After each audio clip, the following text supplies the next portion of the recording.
sedang kita tanda-tangani. Kemudian juga provinsi maupun kota yang ditunjuk itu juga ada tanda tangan juga. City House komitmen ada semuanya, tanda tangan. Tapi ya memang itu sudah menjadi kehendak Allah. Kita terima sebagai sebuah pembelajaran ke depan.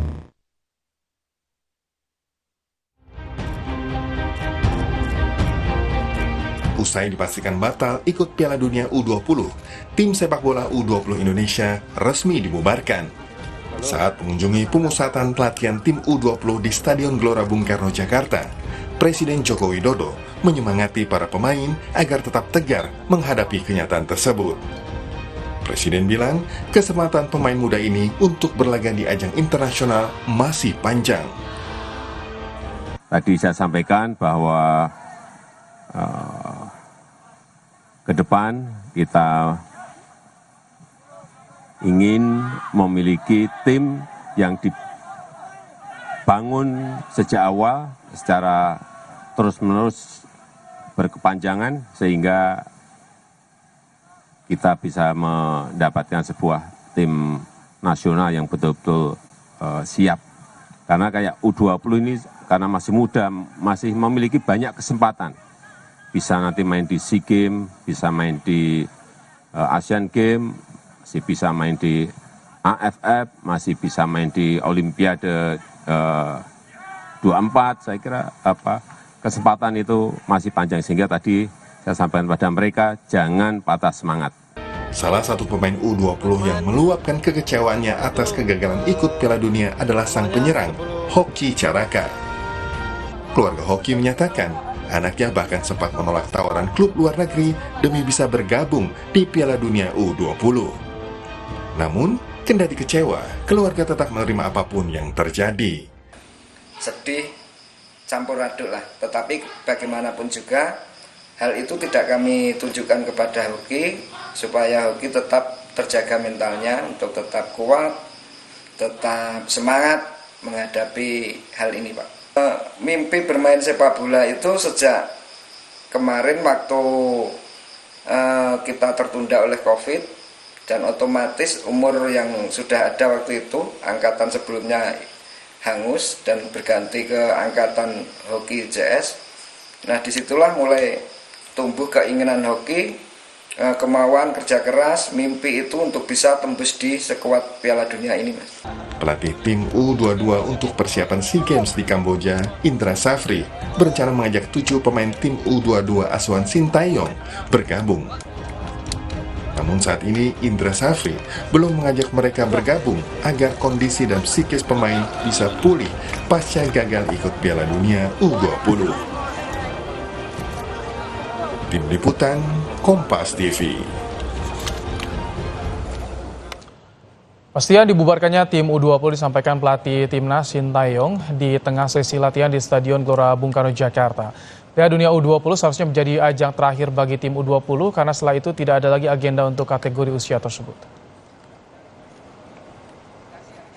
이제 20세 월드컵을 준비했던 선수들은 이 시간 이후로 이제 팀으로 다 돌아가고 각자 생활을 하는 해산이라고 보시면 되고. Ya, sehari setelah bertemu dengan tim U20, Presiden Jokowi curhat soal Piala Dunia. Presiden singgung soal komitmen kepada daerah yang wilayahnya dipilih untuk gelar Piala Dunia. Untuk membahas soal ini, saat ini kami sudah bersama dengan anggota Komite Eksekutif PSSI Arya Sinulinga dan pengamat sepak bola Tommy Welly. Selamat sore Bang Arya, Bung Towel. Selamat sore Ibrahim. Baik, sebelum kita bahas soal curhatan Presiden, Bang Arya, masa depan pemain U20 seperti apa yang akan direncanakan oleh PSSI? Belum ada planning ya. Banyak usulan tapi kita belum ada planning. Karena saat ini yang kami hadapi ya, kembali lagi sanksi FIFA ini yang harus kami hadapi saat ini, yang prioritas pertama kita. Gitu.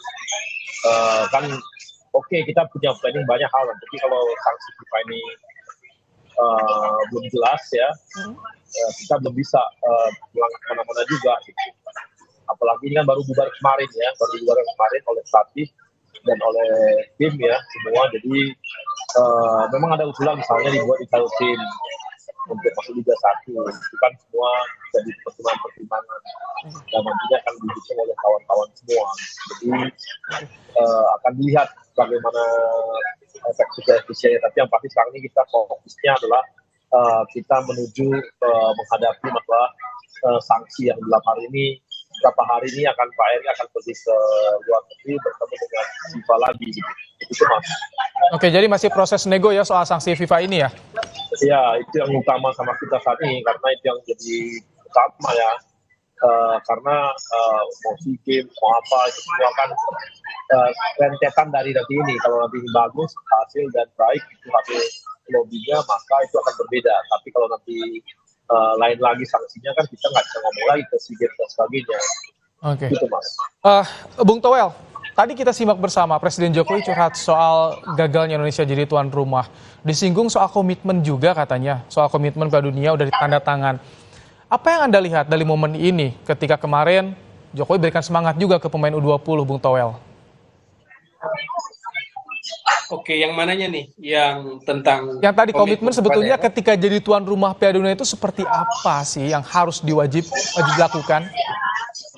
Ya, sebetulnya sejak bidding kan bukan cuma gawean PSSI, tetapi juga sudah jadi gawean pemerintah. Dengan harus ada surat dukungan atau persetujuan pemerintah, baik itu host country maupun host city kan. Jadi bukan cuma negara aja tapi juga host city, maka ada persetujuan pemerintah, ada persetujuan kementerian kan, ada persetujuan gubernur, terutama gubernur yang lokasinya atau tempatnya wilayahnya menjadi venue dari Piala Dunia.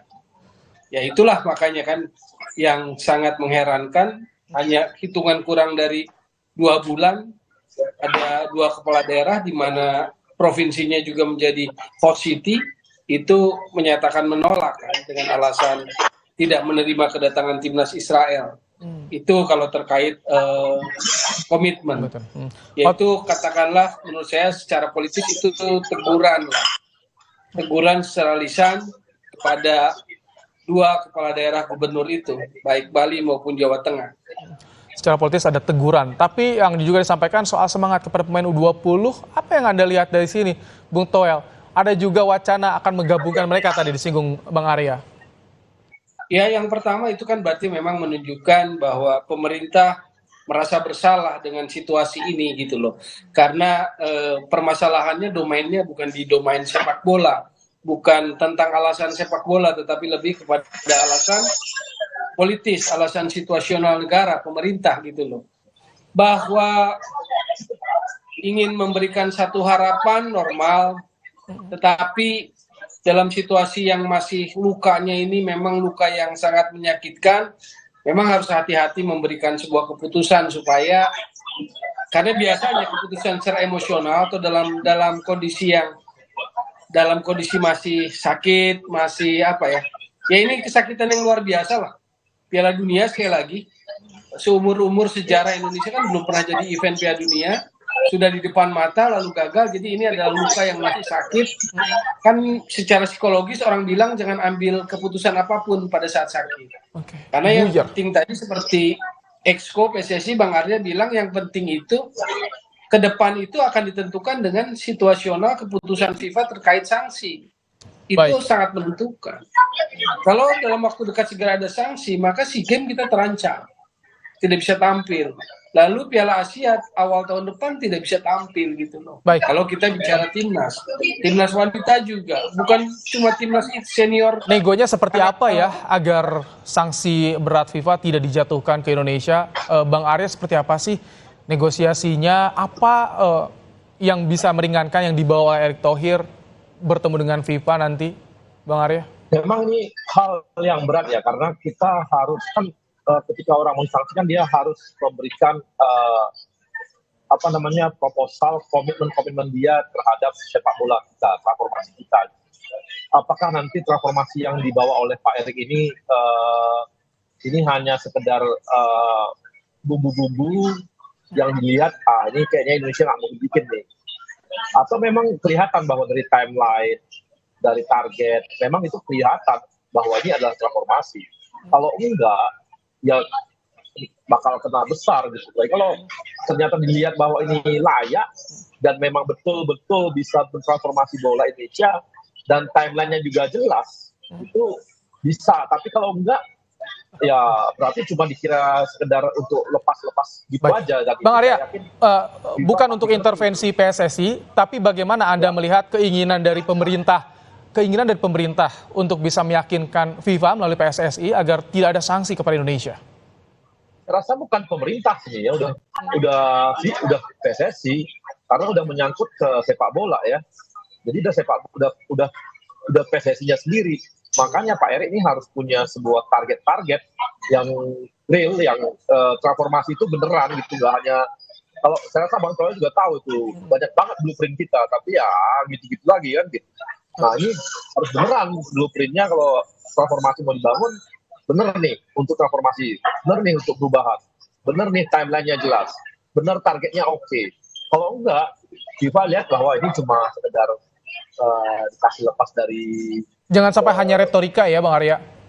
Karena mereka akan tahu, kan mereka kan udah pengalaman, tahu dia bagaimana kondisi Indonesia, bagaimana sebuah kompetisi, bagaimana sepak bola, Bang Arya, bagaimana. Gitu. Dukungan saat ini dari PSSI kepada pemain U20 seperti apa sih di tengah mereka terpuruk?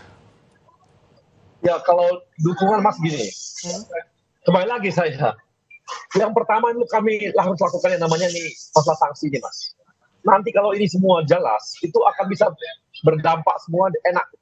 Kalau nanti kita nanti kita akan buat begini-begini, ya oke lah. Tapi itu kan kalau ini nanti nggak jelas sanksinya, ya itu kan sia-sia juga semua. Masih ada bayang-bayang soal sanksi. Di tengah bayang-bayang sanksi yang akan dijatuhkan kepada Indonesia, treatment seperti apa Bung Toel yang harus diberikan kepada Garuda Muda agar tidak larut di kekecewaannya? Ya saya pikir karena mereka di transisi menuju pemain dewasa ya, jadi nggak perlu juga diperlakukan seperti anak kecil, biarkanlah mereka recovery kesakitan mentalnya. Cuma saya mau kasih masukan lah, kalimatnya kan saya baca itu tadi, STY bubarkan Timnas U20. Kita supaya jadi benar, supaya jadi paham organisasi, yang punya hak membubarkan itu PSSI, Exco PSSI. Karena Sinteyong sendiri yang menetapkan dan memilih itu adalah Exco PSSI.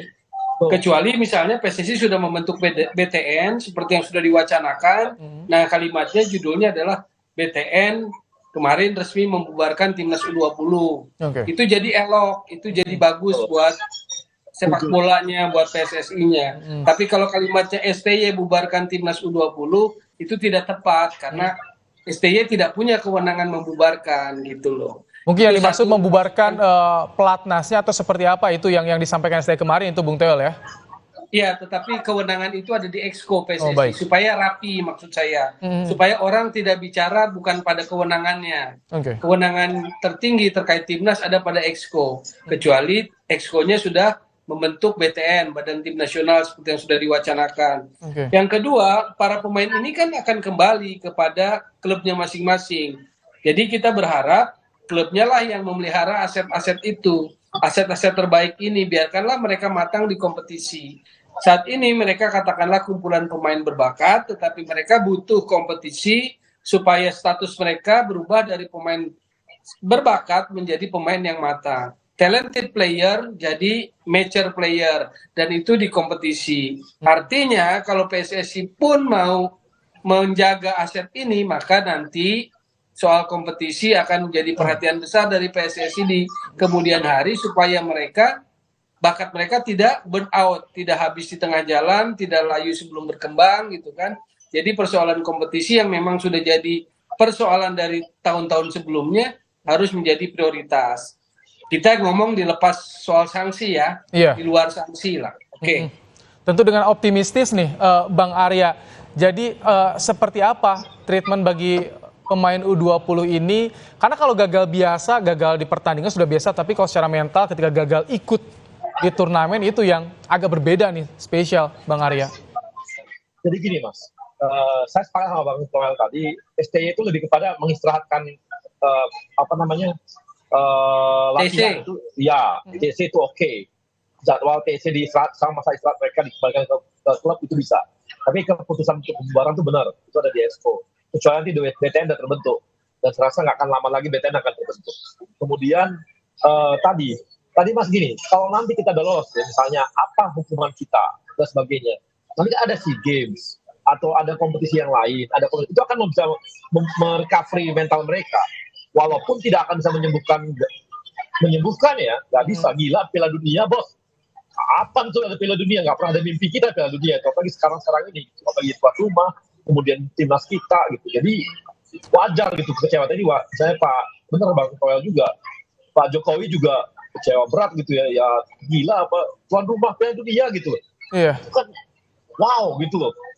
Dan itu jadi momentum kita, kalau berhasil tadinya, maka itu kita bisa mengajukan diri untuk Piala Dunia senior gitu, bahwa kita ternyata layak untuk menyelenggarakan sebuah kompetisi dunia. Tapi kenyataannya yang junior pun gagal ya. Ya makanya kita jadi udah down banget. Apa mungkin lagi kita jadi tuan rumah untuk Piala Dunia? Ya udah nggak mungkin. Udah berat lah.